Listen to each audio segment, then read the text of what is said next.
So, ayan. Thank you. Good job, bro. Okay, thank you so much. Welcome back. Super welcome back sa Reformed Bible Study. Paumanhin ho sa maraming mga delay for some reasons. Bago pa mag-6, inaayos na ng mga tech na nasa tech team namin itong aming live stream pero hindi pa naging maayos. Kaya ewan ko kung ano naging problem sa YouTube channel, maging sa Facebook. Kaya gusto lang namin sabihin na hindi ito regular na 8 p.m. ang RBS. It will be 6 p.m. next week and Lord willing sa mga susunod pa. Okay? So, diretso na tayo sa ating pag-aaral. Nasa part 2 na tayo ng ating Reformation Discourses and our lesson would be the Diet of Worms and the Birth of the Protestant Church. Hindi kayo siguro familiar dito sa image na ito.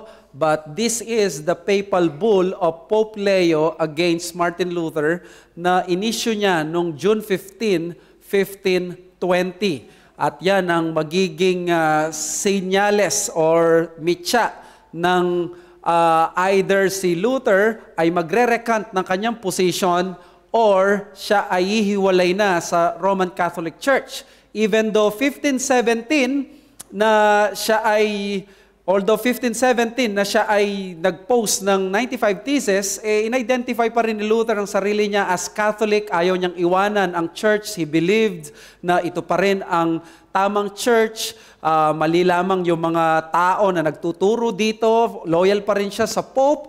Pero ang kasabihan nila noon is kapag inisyu na yung papal bull, may excommunicate ka na, meron ka na lang 60 days upon arrival o pag natanggap mo na ito. Kaya, what happened was nung October 10, 1520, kahapon ng anniversary, nung pagtanggap ni Luther doon sa bull na ito, yung Exsurge Domine, in other words, after 60 days, January 3, siya ay madedeclare ng heretic or irerecant niya, magbabalik loob siya sa Catholic Church.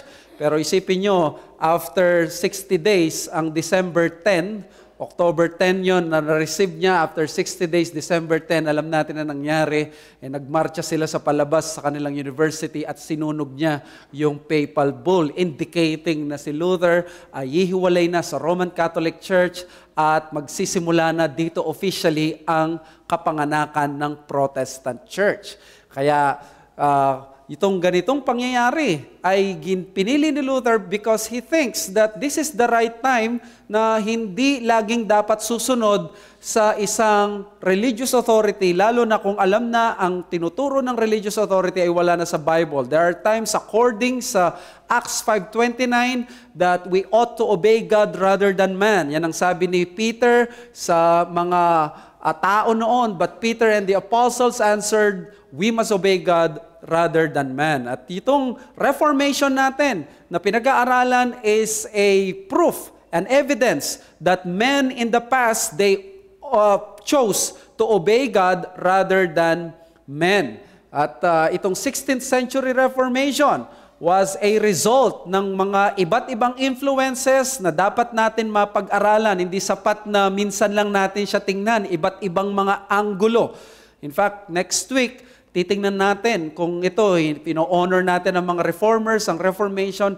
Next week, we will study ang isang patunay na human ang mga reformers. I will call it the mistake of the Reformation, yung Marburg Colloquy. Pero dito, tingnan natin yung various influences. Yung nung ginawa yan ni Martin Luther, yung sa Castle Church sa Wittenberg, noong October 31, 1517, napakarami ng mga nangyari. Pero mula noon, nagbago na ang direksyon ng kasaysayan. Meron akong nabiling libro na napakamura pero napaka-informative. Ang title niya ay Rebel in the Ranks ni Brad Gregory. I have here. Napakaganda. Sabi niya doon, regardless of our own religious views, the Reformation remains important because we can't understand secular and religious ideas and institutions today without it. What happened 5 centuries ago affects us today. If we want to know why the early 21st century is the way it is and how it got this way, we need to understand the Reformation and its impact. The Reformation ended the Middle Ages and made the modern world but not in any simple or straightforward way. So therefore, bago ang modern world at ang Middle Ages, Reformation pala ang ibinigay ng Diyos sa atin sa kasaysayan. And one of those contributing factors bakit nagkaroon ng Reformation ay minsan nakakalimutan ng marami. Ito yung tinatawag na Reformation discourses. Hindi lang mga Reformed men, Reformed women, confessions of faith, pati yung mga balitaktakan, debate ng mga reformers sa isa't isa laban sa mga katunggali nila, nakatulong ito para magkaroon ng reflection patungkol sa katuruan nila. Last week we studied yung Leipzig Disputation. Dito, formally na publicize yung Reformation view on the Pope na at the end of the day pala, ang Scripture ang dapat kilalaning final authority. Madali yan sa atin. Kasi nga, bunga na yan ng pinaghirapan ng mga reformers. Noon, Pope ang may final say. So the Bible, ayan yung Leipzig Disputation, 503rd anniversary ngayon.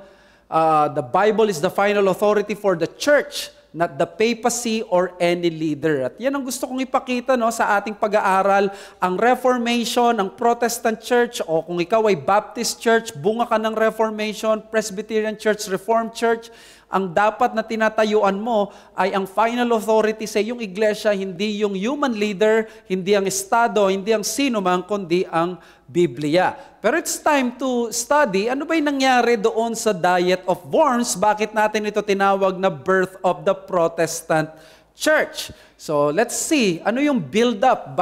Paano ito nag-culminate sa 1521? Alam natin yung 1521, sa kasaysayan natin mga Pilipino, ito yung panahon na dumating si Magellan doon sa Pilipinas, sa Humonhon, sa bandang Visayas. Pero ang nangyayari pala sa Europa ay ito. Pero 1520 muna tayo. The appearance of Luther before the emperor in the Diet of Worms noong 1521 was rather a culmination of both theological and political struggles caused by Luther. Ano ba itong mga struggles na ito? Ang theological, mamaya yung political, inisyuan ng papal bull ng June 15 si Martin Luther. Ang title ng papal bull ay Exsurge Domine o Arise, O Lord. Si Luther ay kinonsider na isang wild boar na sumisira doon sa vineyard ng Panginoon. So, again, what happened nung time na yon? Una, akala ni Luther, chismis lang ito ng kanyang katunggali na si John Eck. Akala niya, ini-spread lamang ito, pero na-confirm yung existence na talagang may papal bull. Kasi hindi biro-biro yung papal bull. Pag inisyuan ka ng papal bull, parang death threat na ito sa'yo. Once na ikaw ay hindi nagsisi, doon sa papal bull, na inisyuan ng papal bull, ang mangyayari sa'yo, hindi ka pwedeng tulungan kahit ng mga kapitbahay mo at ng kahit ng mga mahal mo sa buhay. So, nag-respond siya ngayon. Imbes na siya ay tumiklop, siya ay nag-respond with a tract he called Against the Execrable Bull of the Antichrist. Isipin mo yung tinawag niyang Antichrist, itong si Pope. Kaya, what happened? Again, nung December 10, that is 60 days after October 10 na ma-receive niya yung notice ng papal bull, nagmarcha sila palabas doon sa University ng Wittenberg and publicly sinunog niya yung copy ng canon law at sinabi niya ang Germany lang ang may karapatan na maghusga sa mga German people. So nakikita nyo dito yung wisdom at talagang karunungan ni Luther kasi nag-appeal siya sa pagiging German. Bakit nyo ibibigay ang inyong kadugo dito sa mga Romanong ito? Sabi ni T.M. Lindsay, on December 10, at the head of a procession of professors and students, Luther passed out of the university to the marketplace. One of the professors kindled the bonfire and Luther threw the bull into the flames. He had utterly defied the Pope. A copy of the canon law was also burned, for Germany was to be ruled henceforth by the law of the land, not by the law of Rome. The news flashed all over to Germany, awakening stern joy. Rome had shot its last bolt. If Luther was to be crushed, the emperor only could do it. So marami na palang mga Germans ang naaasar sa konsepto na imagine mo, foreigner ka, ikaw ang namumuno sa amin, ikaw ang may final say sa bansa namin. Kami, mga Germans, alam natin sa kasaysayan, iba yung pride nito sa national identity nila. Kaya, kumbaga, yung mga nationalists, na-encourage sila, natuwa sila sa ginawa ni Luther, kaya nga dito, susuportahan siya. Ang Ex Surge Domine na papal bull, or yung excommunication document, resulta ito ng piniperceive nilang 41 errors ni Martin Luther at nireject niya doon yung papal supremacy, yung dininay niya yung power ng Pope to excommunicate at marami pang mga bagay. In fact, bago dumating yung October 10 or during those times, nagsulat siya ng napakaraming mga treatises. Itong treatises na to nag-appeal sa mga Germans na talagang naantig yung puso nila na hindi nila isusuko si Luther. Kaya okay, matindi itong si Luther. No? Una, ang ginawa niya, nagsulat siya nung tinatawag na The Address to the Christian Nobility of the German Nation. Ang address na ito sa mga namumuno sa Germany. Ang sinasabi niya dito, wala ba kayong gagawin? Hayaan ninyo na pamunuan kayo ng mga hindi Germans. Kawawa naman ang bansa kung ganyan ang gagawin nyo, magpakalalaki kayo, parang ganon. And then, yung Babylonian captivity of the church, pinakita niya na ang church noon ay parang Babylon, ang parang Israel na sinakop na ng Babylon. And then, of course, the freedom of the Christian man, dito na nagkaroon ng hope ang mga German Christians na ang Catholic Church ay malupit na nagtuturo ng legalism habang ang tinuturo ni Christ sa New Testament ay freedom. Sabi dito ni Gregory, to the Christian nobility of the German nation appears in August a scathing manifesto in German by a man now convinced of his role in a cosmic battle between God and Satan.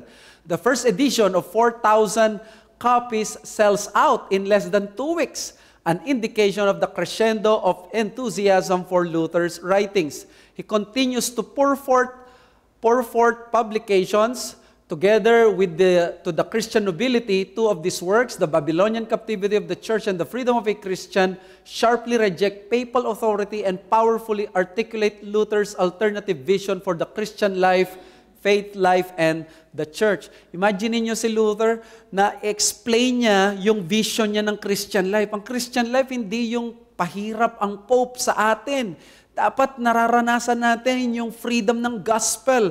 Di ba may priesthood of all believers doctrine siya. So napakarami niyang naisulat na nag-address sa mga common people, mga peasants, at ganun din sa nobility, yung mga princess ng Germany, kaya napakagandang nang nangyari dito.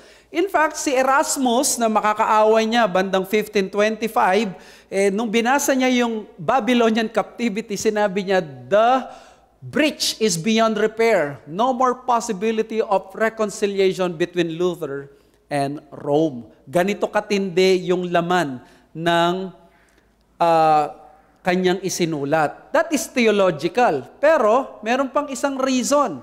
Political. German patriotism made Luther a national hero. Naging rockstar siya dahil naging parang way siya na makalaya ang Germany under the shackles of the papacy.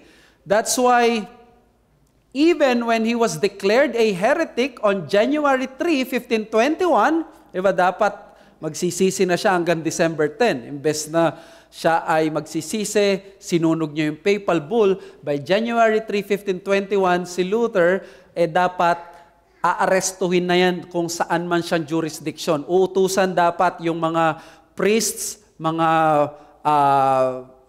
parang yung mga government leaders nila, kung nasan man siyang lupalop, kumbaga warrant of arrest na yung January 3, 1521, kailangan ma-burn siya at the stake. This was the expectation base sa mga nakaraan.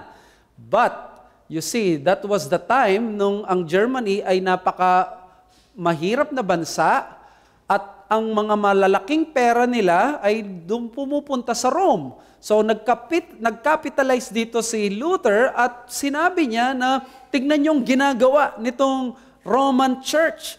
Kinukuha yung mga pera ng tao papunta sa St. Peter's Basilica. Sabi ni Gregory, skillfully Luther exploits long-standing desires for church reform, widespread resentment of clerical greed and privilege, and German sentiment against Rome, where the devil himself is in charge. In Luther's view, the avaricious papacy and the swarm of parasites at the papal court, colonized by Satan, seek ever greater worldly self-aggrandizement at the expense of the gospel. Now that Italy is sucked dry, the Romanists are coming into Germany. So, in other words, magkahalo, no, ng nationalism. Kaya po si Luther, kaya hanggang ngayon ng Germany is Lutheran, it is because this is not just theological issue, naging nationalism ang sitwasyon dito, no? Kaya nung panahon na yon, and by the way, sabi pa ni Gregory, indeed the exploitation is already afoot. How is it that we Germans must put up with such robbery and extortion of our goods at the hands of the Pope? Playing on political authorities' sense of duty, Luther places the matter squarely in their hands. O noble princes and lords, how long will you leave your lands and your people naked and exposed to such ravenous wolves? Napakatindi ng mga salita na yan. Ito yung panahon na wala pang Facebook, wala pang democracy. Ito yung panahon na hindi ka pwede magsalita sa isang leader mo, much more sa isang pope.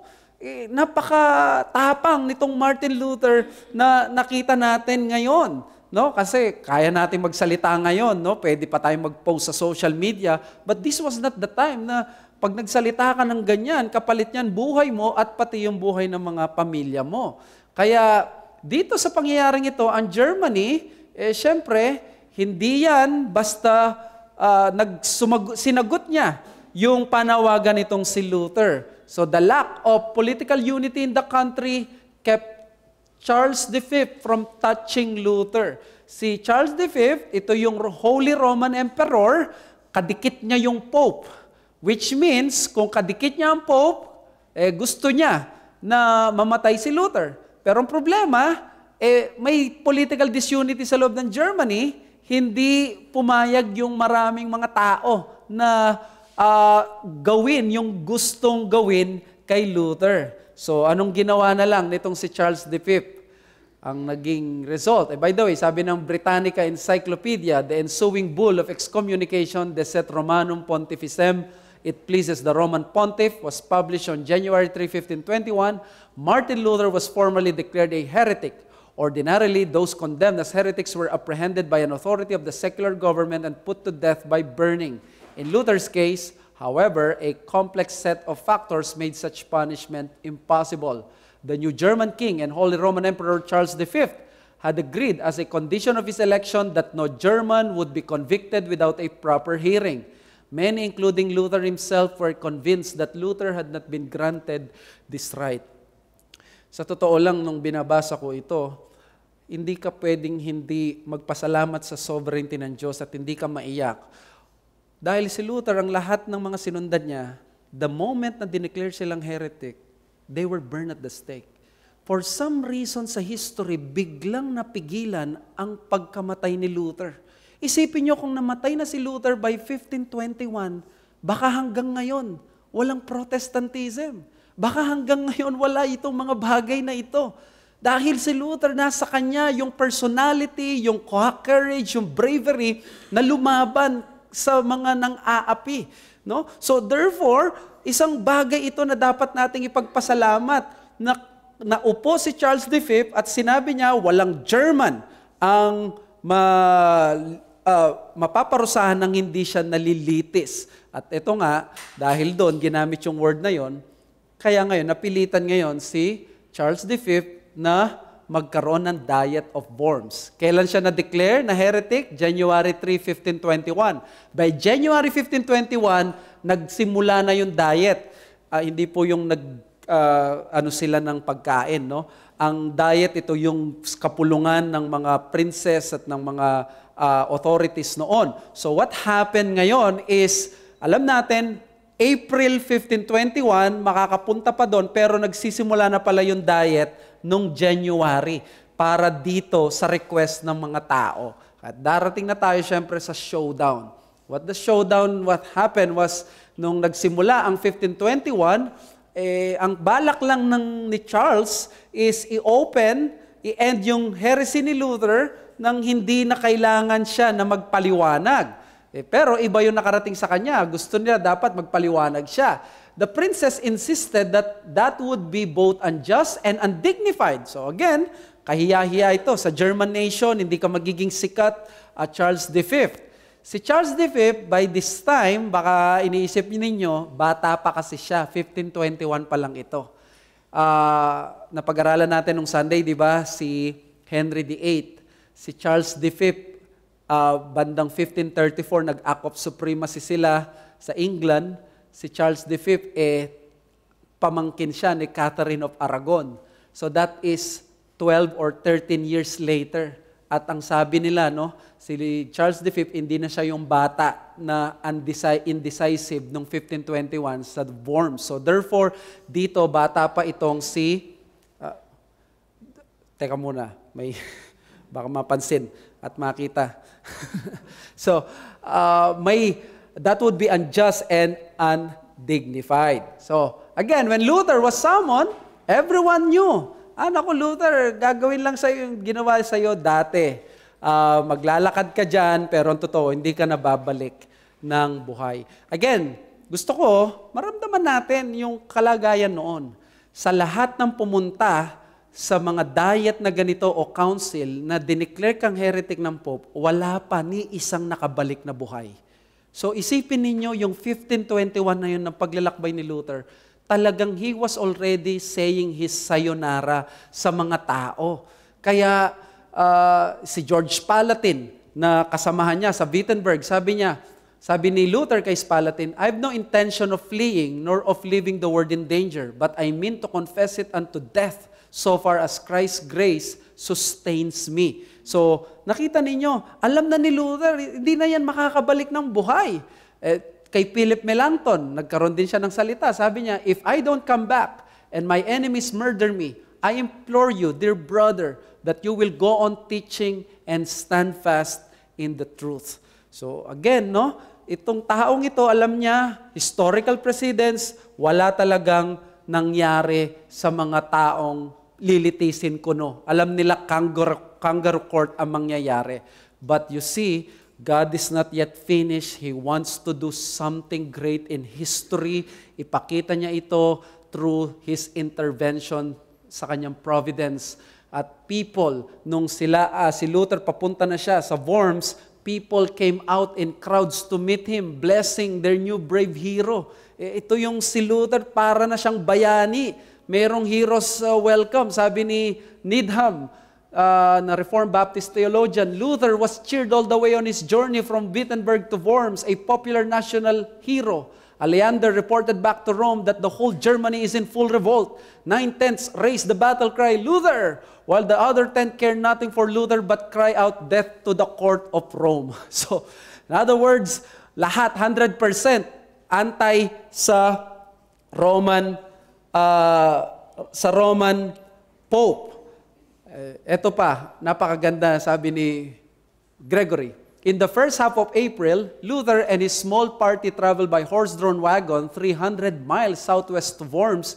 When he arrives, Luther is treated like a rock star or like a living saint and prophet, a hero, greeted and cheered by admiring crowds in city after city, Naumburg, Weimar, Erfurt, Gotha, Eisenach, Frankfurt.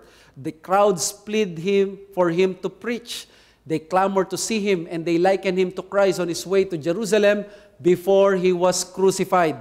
Luther accepts the parallel, acting as torchbearer for the gospel against forces of darkness. So, imagine natin yung panahon na yon. Ito yung tao na nasabi niya in public yung mga hinanakit namin at himutok namin na hindi namin masabi dahil takot kami sa authority, and then they found their voice in Martin Luther.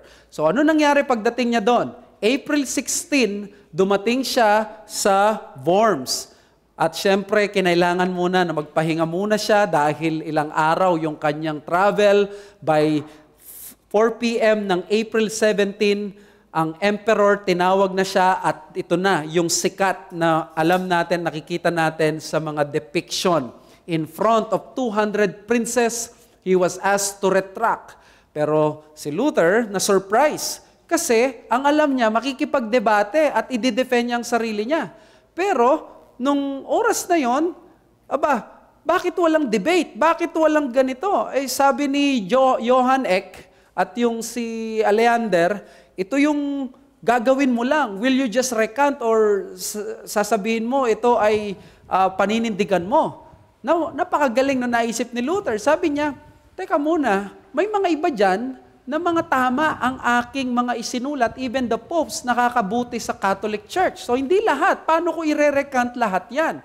At ang nangyari is, sabi niya, pwede ba akong humingi ng isang araw pa?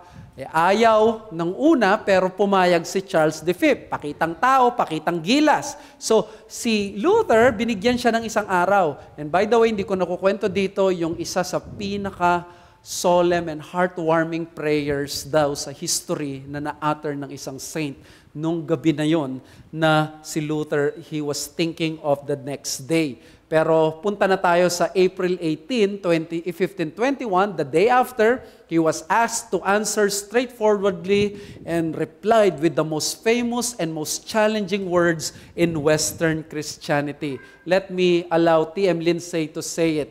The emperor demands a plain answer and not an argument, said Eck. Do you retract what you have said against the church, and especially what you have said against the Council of Constance? If you will have a plain answer, said Luther, I will give you one without horns and teeth. I can retract nothing unless I be convinced either from Scripture or by clear argument. It is as clear as day that both Pope and councils have often erred. My conscience must submit to the Word of God. To act against conscience is unholy and dangerous, and therefore I cannot and will not retract. So help me God. Amen. The lawyer scarcely believes his ears. Do you actually say that a council can have erred? Yes, answered Luther finally. Here I stand. I can do naught else. God help me. Amen. Wow. Hanggang ngayon, kinopya yon ng mga nanunumpa ng mga public officials natin. So help me God. Nanggaling yun kay Martin Luther sa belief na ang Protestant Church, ang kanyang magiging battle cry is none other than the authority of the Word of God. Luther's defiant words became the battle cry of the Reformation movement. Maganda itong book na ito na Turning Points ni Mark Noll. Sabi ni Mark Noll, Protestant historians have tended to treat the Diet of Worms as if it were significant only for Luther's dramatic speech. Everything that followed is sometimes seen as simply natural consequences. After Worms, Luther was protected by his prince, Frederick the Wise of Saxony, as an illustration of the bond that immediately grew up between Protestantism and defenders of local and national authority. Luther went directly from Worms to a retreat at the castle Bertberg, where in a great burst of activity, he produced a magnificent German translation of the New Testament, testimony to Protestant reliance on Scripture. Luther soon would leave the monastery and take a wife, setting the Protestant course for family and vocation. From Worms, at least to Protestant eyes, there was no turning back. In other words, the Diet of Worms is the final blow. It is the birth of the Protestant Church. After Worms, Luther and his followers will no longer identify as part of the Catholic Church. In fact, habang siya ay nandun sa Bertberg Castle, ang nagtuloy sa kanyang pagpapastor at pagpipreach ay sila Karlstadt sa Wittenberg. At nung ginawa nila is sineparate na nila ang sarili nila sa Catholic Church. Doon na nagsimula ang Protestantism. So, nung 1517, doon nagkaroon ng start ng Reformation movement. Pero yung birth talaga ng Protestant Church, yung church service, hindi na according sa Catholic worship liturgy, ay nagsimula after Worms. Kaya Protestant Church was born under the courageous cry that everyone and everything should submit to the Word of God. If there is one thing that you should be thankful for, brothers and sisters, is that if you are a Protestant, if you are a Reformed person, if you are a Christian, evangelical Christian, remember, ipinanganak ang iglesia mo under the battle cry that everyone and everything should submit to the Word of God. So, syempre, merong tinatawag na kidnap. Ano ba tong kidnap na to? Eh, syempre, disappointed si Charles. Kaya ngayon, sabi ng marami, ako, mas nakakawawa itong si Luther. It is even more in danger ngayon ng kanyang buhay. So si Charles, kinondemn niya, pero sige, alis ka muna ng April 26. But, binigyan siya ng 21-day safe passage at yung kanyang imperial ban was published on May 26. So, nung May 26, Luther will be considered good as dead. Kumbaga, ban na siya sa imperyo. Alam niyo, ibig sabihin ng ban sa imperyo? Maganda. Sabi ni T.M. Lindsay, to be put under the ban of the empire was a dreadful thing. It meant that no one could give Luther food or drink or shelter, that anyone who met him was bound to seize him and hand him over to the guards of the emperor, and that when secured, he was to be put to death. All this was to happen when the term of days mentioned in the safe conduct had expired. So in other words, May 26, magsisimula na siyang magiging outlaw, banned by the emperor. So, habang siya ay nagbabiyahe pauwi doon sa Thuringian Forest, while on his way home, kinidnap siya ng kanyang mga kaibigan at dinala siya sa Bedburg Castle. In-anticipate na ito ng kanyang leader na si Frederick the Wise na very supportive sa kanya at hindi niya alam sa una pero napakaganda ng nangyari. Again, sa kasaysayan, hindi nangyari ito pero ewan natin bakit nangyari ito kay Luther. And now, of course, we know pala because of the plan of God. Dito niya tinranslate ang Bible sa German. Sabi dun sa book na Church History, as it turned out, this kidnapping was part of an elaborate plan to save Luther's life. Before Luther left Worms, a clandestine message from Elector Frederick was conveyed to Luther that his journey home would be interrupted and he would be taken to a secret location for his own safety. After running alongside to the Elector's soldiers for a short distance, Luther mounted a waiting horse which took him to the Bedburg Castle in the Thuringian Forest. Elector Frederick's bold act not only saved Luther's life, it also saved the Reformation movement. Again, no, kung namatay si Luther after May 26, paano yung mangyayari? Paano yung mangyayari sa Reformation movement? I don't know. Dahil siya ang tanging merong ganitong karunong, kagaling na gifts mula sa Panginoon. Kaya na-save ang Reformation movement natin sa pamagitan ng kidnapping. Hindi dapat natin gayahin yung pangingidnap, masama yun, pero salamat sa Diyos sa intervention niya. Di ba?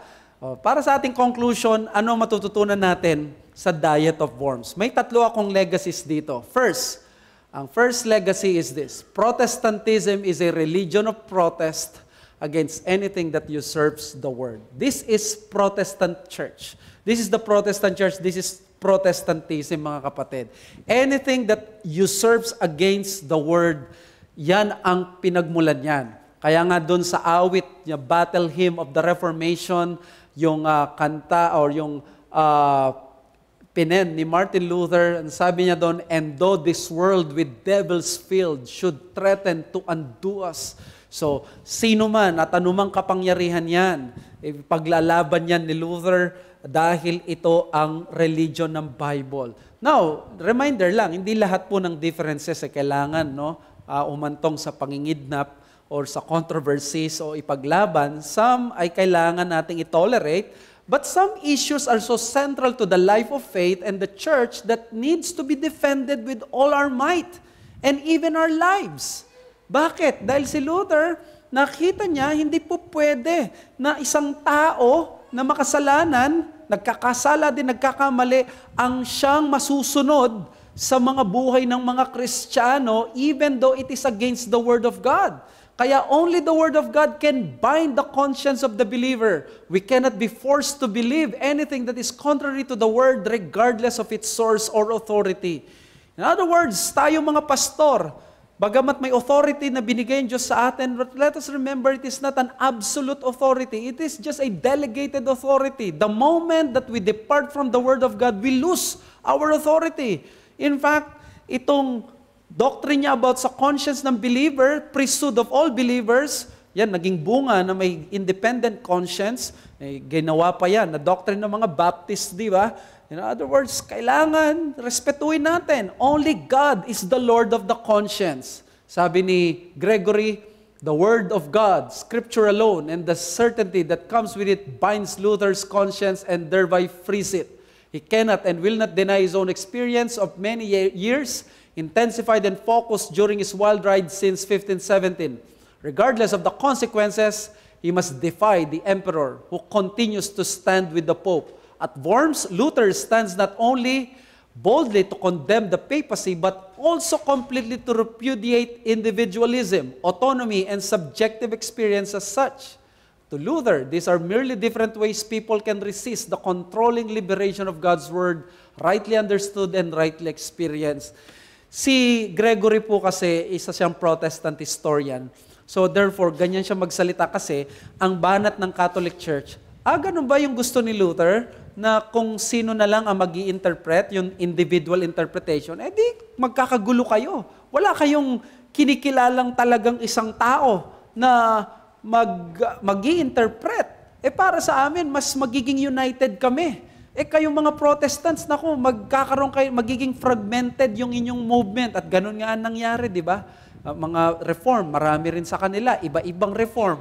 Ang mga Baptist, iba-ibang uri ng Baptist. Pero we take that because mas mahalaga na maintindihan natin na hindi natin i-usurp ang conscience ng sino man.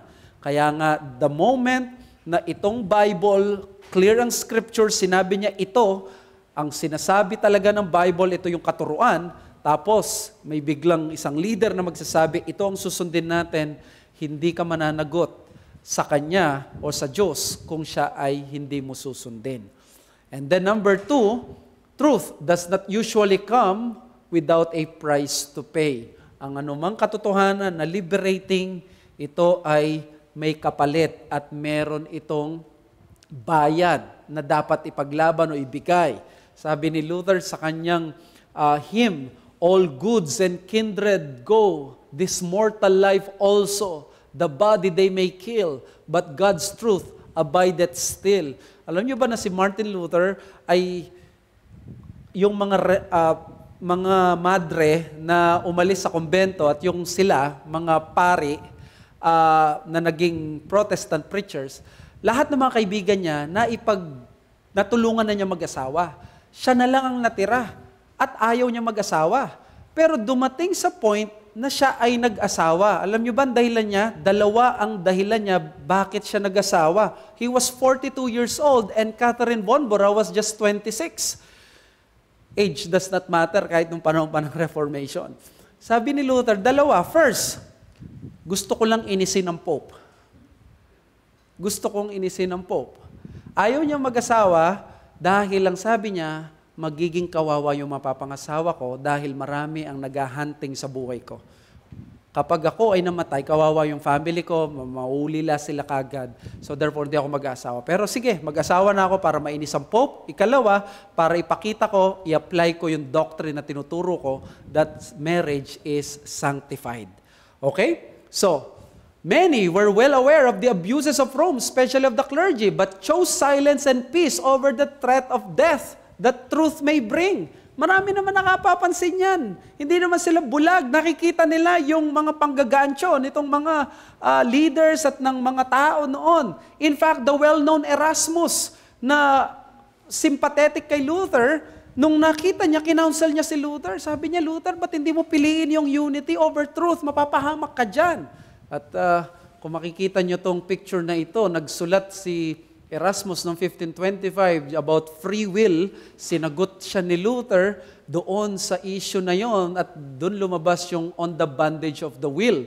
At alam nyo, napakaganda nitong balitaktakan ng dalawang ito. No? Sinulat niya, ganito lang kaliit, pero kaiksi si Luther, kanipis, si Luther nag-reply siya ng times 5 doon sa isinulat ni Erasmus. Bakit? Sabi ni Erasmus, may free will ang tao at kailangan piliin natin, wag na tayo mag-away, peace na lang.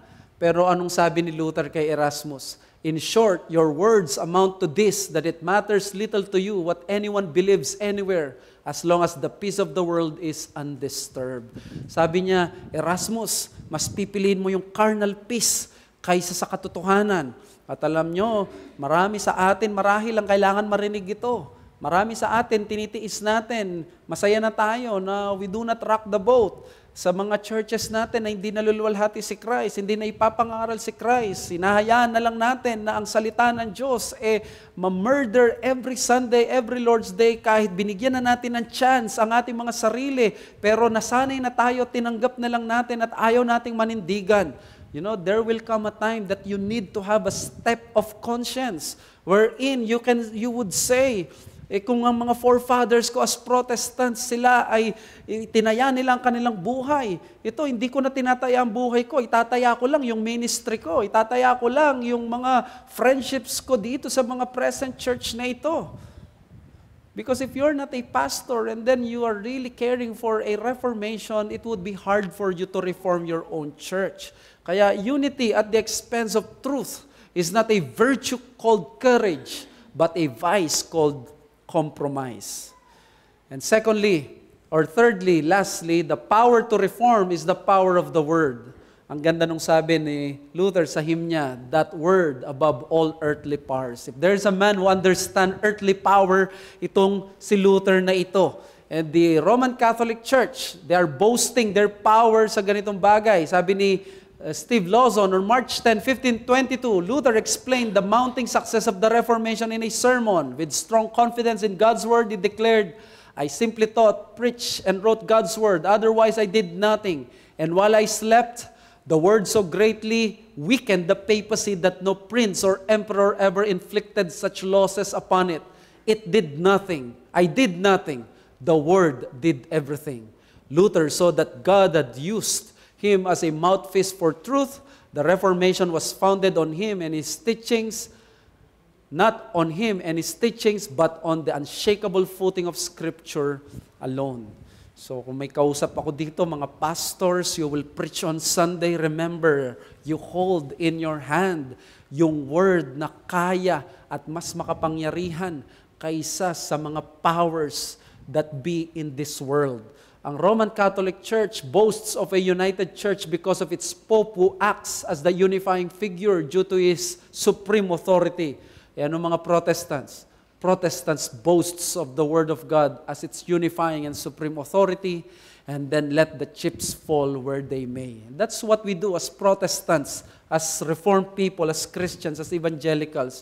We allow the Word of God to rule, and then, hayaan natin kung ano mangyari afterwards. We trust the Word of God. So, to be a Protestant is to rebel against anyone or anything that usurps the authority of the Word of God. Yan ang pagpoprotesta.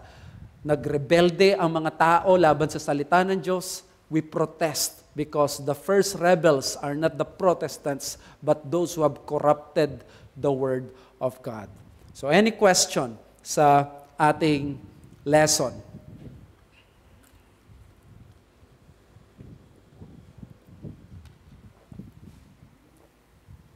Thank you, bro. Nagyayelo na tayo dito. Appreciate. May questions po mula may question po ba mula sa ating mga tagapakinig? Hindi tayo iniwan kahit na late tayo ng 2 oras due to technical problems. Batiin muna natin sila Erwin Ferry, Kyla Kay, sila Raslin, sila Pajarito Paul, Chris Peter, Pastor Ace, Elma Alcantara, Pastor Joel Bigueta, Pastor Alex Pizania Jr. Ayan, meron tayong question. Si Daniel Pilarta, Hi, Pastor Amen, 41 out of 95 theses were condemned and eventually the cause of accusation against Luther are there written documents where we could find those 41 statements? Yung 41 po, hindi po galing yun sa 95 theses lamang po ni Martin Luther. Galing po yun sa marami na, mga naisulat na niya publicly, hinanap na. In fact, 41, sa 41 na yun, 40 ang direct quotations sa kanya. I don't know kung may mga, for sure, may mga documents dito na magfo-focus, na nakafocus sa mga reklamo na yon. I don't know of any particular book right now. I hope na makapag-search po kayo sa internet at lilitaw yung mga errors na nireklamo. And basically, they are against indulgences, papal authority, pati yung, anong tawag doon, yung sa issue ng councils. Ayan, si John Binkay, at hello sa inyo. Siyempre, yung mga taga Baptist sa Batangas, sa Santo Tomas, sila Pastor Willie Obrador. Meron pa po bang questions?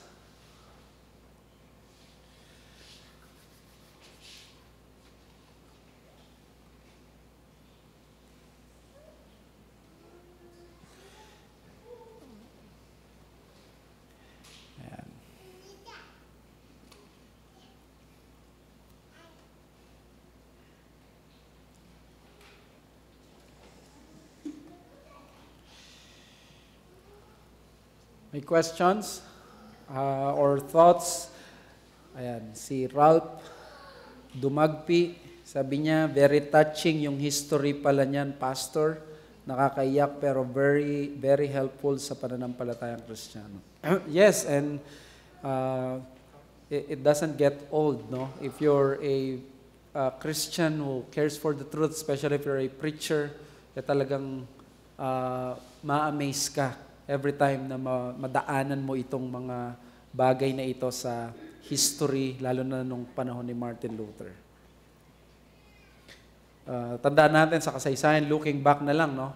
Si John Calvin, by this time, ay hindi pa siya converted. So, talagang kailangan pa si Luther bago magiging, yung may papalit sa kanya as leader ng Reformation. Si John Calvin, aangat pa lang yung pangalan niya by 1530s sa kanyang Institutes ng 1535 edition. So therefore, itong 1521 na to, kailangan pa si Luther. Sabi ni Daniel Pilarta, High Pass, did Luther really write the statement, "Here I stand, I cannot do otherwise," as part of his concluding words during the Diet of Worms? Yes, may mga nagsasabi na nilikha na lang ito ng mga historians, pero most na mga nagsusulat pa rin, they claim na sinabi ito ni Luther. Kita si Brad Gregory, na historian, ganun din. Si T.M. Lindsay, na 1882 ito, na na-publish, napakatagal na ng libro. So, kumbaga, ito na yung kanilang nakilala o nalaman. Again, sabi ni Daniel Pilarta, High Pass, why is it that Pope Leo did not attend the Diet of Worms? Diet po kasi ito, hindi siya council or yung katulad ng ginagawa. This is usually sa Germany at ang mga kausap dito, hindi mga bishops, kundi mga princess, yung mga German nobility.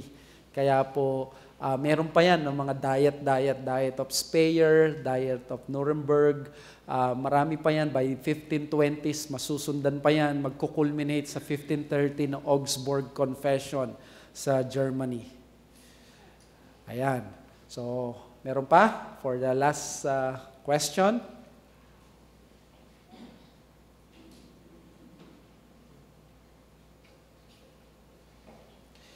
Meron si J.P. Ligan. We must indeed stand firm to the truth of God's Word even if it costs death. Thank you, Lord, for the Church Fathers na nagbuwis ng buhay para sa iyong salita. Yes. Praise the Lord. Salamat sa Diyos.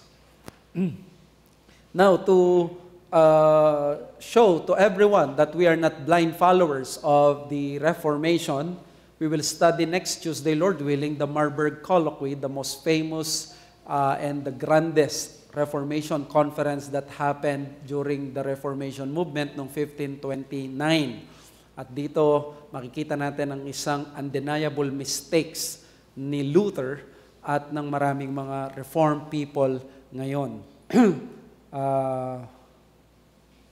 So, yun ang ating pag-aaralan.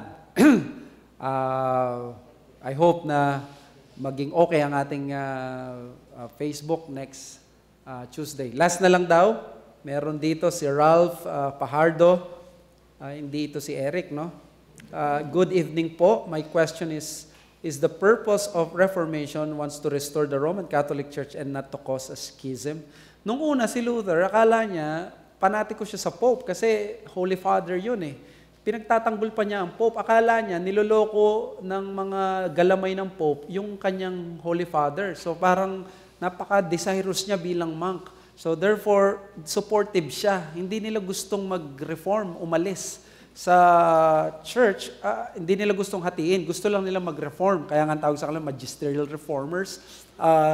Ano nila yung mga pagbabago sa pamagitan ng mga rules or law. Pero nung panahon na sila ay na-excommunicate na siya, talagang dito nakita na niya unti-unti, nako-convince na siya na ang si Pope by 1519 sa Leipzig, mukhang si Pope kalaban, hindi lang siya parang niloloko, siya para yung nandoloko.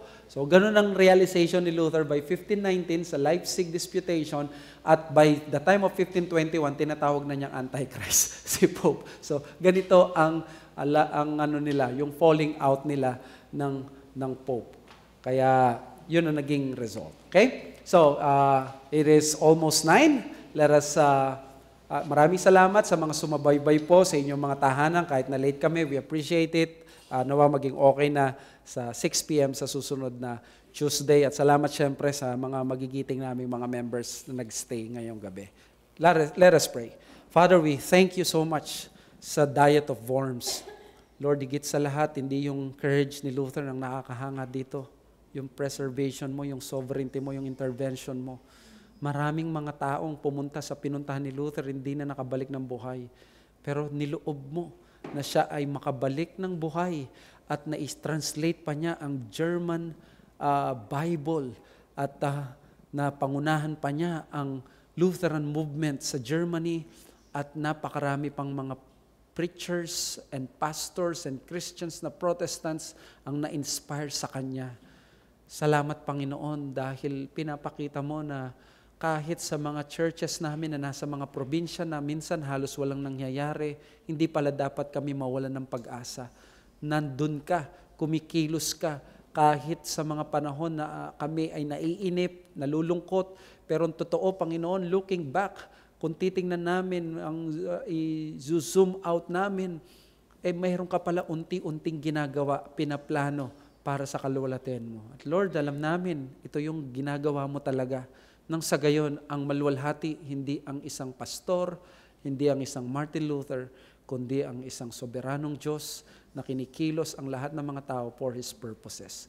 Maluwalhati ka, and Lord, send more reformation sa amin.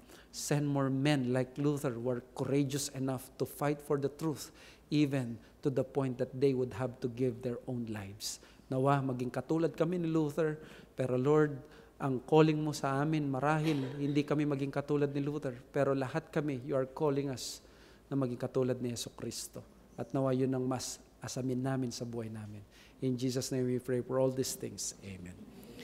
Maraming salamat po. Magandang gabi sa inyo.